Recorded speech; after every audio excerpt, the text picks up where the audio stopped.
नमस्कार, मैं हूं आपके साथ नलोफर अंसारी और आप देख रहे हैं V9 न्यूज। आइए रुक करते हैं कुछ बड़ी खबरों की ओर। डाक बंगला पंच में पत्रकार सम्मेलन के दौरान महबूबा मुफ्ती ने टोपी पीर घटना की निंदा करते हुए पीड़ितों की सहायता करने की मांग उठाई और मृतकों को सरकारी नौकरी, सड़क के किनारे प्लॉट के अलावा 50-50 लाख रुपए मुआवजा देने की बात कही। पंच से जहांगीर अहमद की रिपोर्ट। बखलियाज एरिया में एक बहुत ही बुरा हादसा हुआ जिसमें हमारे मुल्क के कई जवान जो है जाँ बहक हो गए और सबको अफसोस हुआ, तकलीफ़ हुई, क्योंकि ये लोग भी किसी माँ के बेटे होते हैं, इनके भी बच्चे होते हैं और मुल्क से आते हैं हमारा बचाव करने के लिए। मगर बदकिस्मती ये है कि उसके बाद जो सानिया पेश आया और जिस तरह से पुलिस कई गांव में चली गई आर्मी के साथ, क्योंकि पुलिस का नाम नहीं आ रहा है, हालांकि पुलिस बिल्कुल उनके साथ साथ थी, और उसके बाद उन लोगों को पकड़ के, जो बेचारे बेगुनाह, जिनका कोई कसूर नहीं, जिनका कोई लेना देना नहीं, क्योंकि आप खुद लोग यहाँ जानते हैं, रहते हैं कि राजौरी पूंछ के लोगों ने 1947 से लेके आज तक जितनी भी जंगें हुई हैं उसमें उन्होंने मुल्क की फ़ौज का साथ दिया है। उनको पकड़ा, उनको मारा, उनको पीटा, उनको बिजली के करंट दिए गए, यहाँ तक कि एक के जिस्म के इतने वो उसको टांकों से फिर जोड़ दिया था, क्योंकि उसके फादर ने फिर बताया कि मैं उसको गले लगाना चाहता था पर वो उसका जिस्म बिल्कुल अलग अलग हिस्सों में बटा हुआ था। और न सिर्फ इतना पीटा और मारा, बल्कि एक तो लगता था बिल्कुल वो डेड बॉडी है जब उसके जिस्म में नमक और मिर्ची डाल रहे थे। और इसको वीडियो को वायरल भी किया कि एक दहशत फैलाया जाए पूरे इलाके में कि हम आपके साथ क्या क्या कर सकते हैं। और इसमें खाली आर्मी नहीं, जो एसओजी के लोग हैं वो भी मुलव्वस थे, क्योंकि राजौरी के अस्पताल में जो लोग एडमिट है उनका ये कहना है कि आर्मी से ज़्यादा वहाँ पर उनको एसओजी के लोगों ने मारा, पुलिस के लोगों ने मारा और यहाँ आर्मी ने मारा। तो इतना सब कुछ हो गया, इतने वफादार लोगों के साथ जो हमारे आर्मी के साथ साथ हमारे जो बॉर्डर्स हैं उनकी रखवाली करते हैं। और उसके बाद आपके एयर चीफ आ गए यहाँ, सॉरी आर्मी के चीफ आ गए, डिफेंस मिनिस्टर आ गए।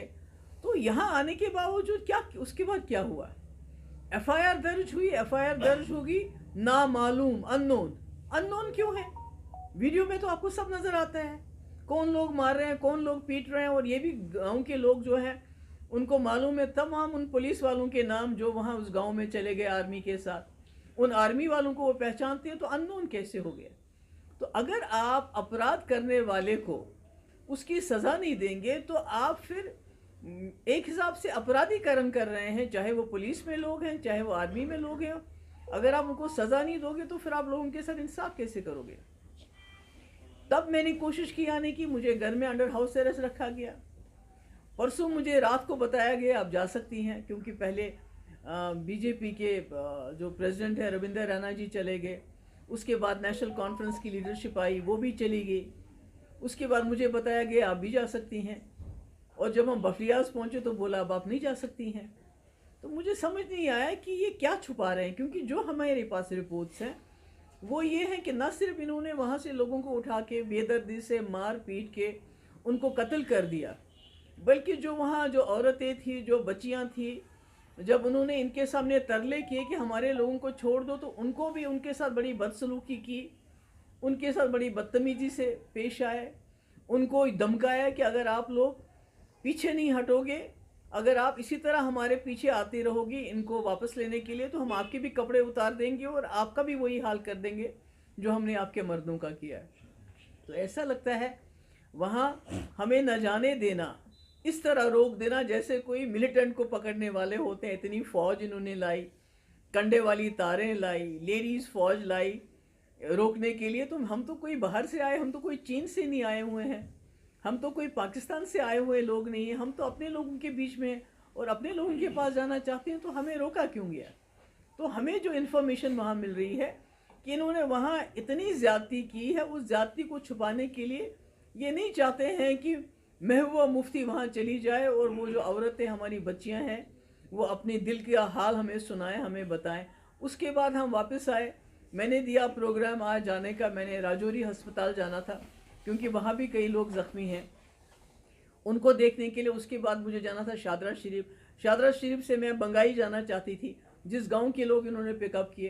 तो मुझे बताया गया कि रास्ते में कॉर्डन सर्च ऑपरेशन चल रहा है राजौरी के, और जो वहाँ से थन्ना मंडी रास्ता जाता है वहाँ भी कॉर्डन सर्च ऑपरेशन। अब मुझे समझ नहीं आता है ये क्या छुपाना चाहते हैं। दूसरा, मैं सुरनकोट के अस्पताल में गई, वहाँ कोई 8 लोग हैं, सरकार की तरफ से उनको कोई मदद नहीं हुई अभी तक।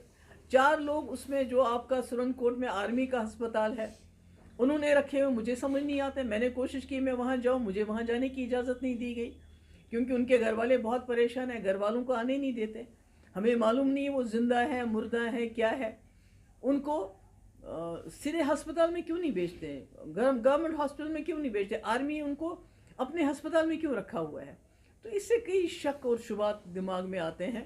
मैंने पहले भी बोला है, डिफेंस मिनिस्टर साहब आए, आर्मी चीफ आए, और उसके बाद जो FIR लगी वो भी सीधे नहीं लगी, वो भी मुलजिमों के नाम नहीं लगी, अननोन के नाम लगी।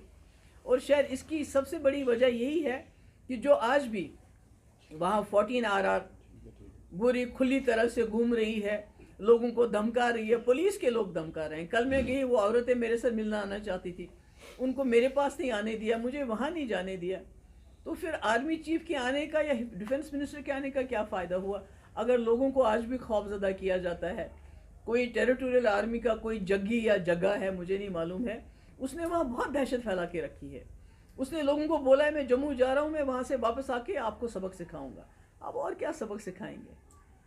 लाशों पे तो आपने उनकी नमक मिर्च भी डाल दिया, जख्मों पे इसके ज़्यादा और क्या करेंगे तूफान इन लोगों का। तो मैंने पहले भी गवर्नर साहब से, लेफ्टिनेंट गवर्नर साहब से गुजारिश की थी, आज मैं फिर दोहराना चाहती हूँ कि हमें पता नहीं, हमने इंक्वायरी रिपोर्ट देखी, जो राजौरी के 3 नौजवान थे जिनकी रिपोर्ट आई थी कि उनका कत्ल किया गया, और जो आर्मी का जो ऑफिसर उसमें इन्वॉल्व था उसने खुद कबूल किया कि हाँ जी हमने गलत किया, हमने फेक एनकाउंटर में मार दिया। उसके बाद भी उसको छोड़ दिया। तो अब इसकी क्या इंक्वायरी करें।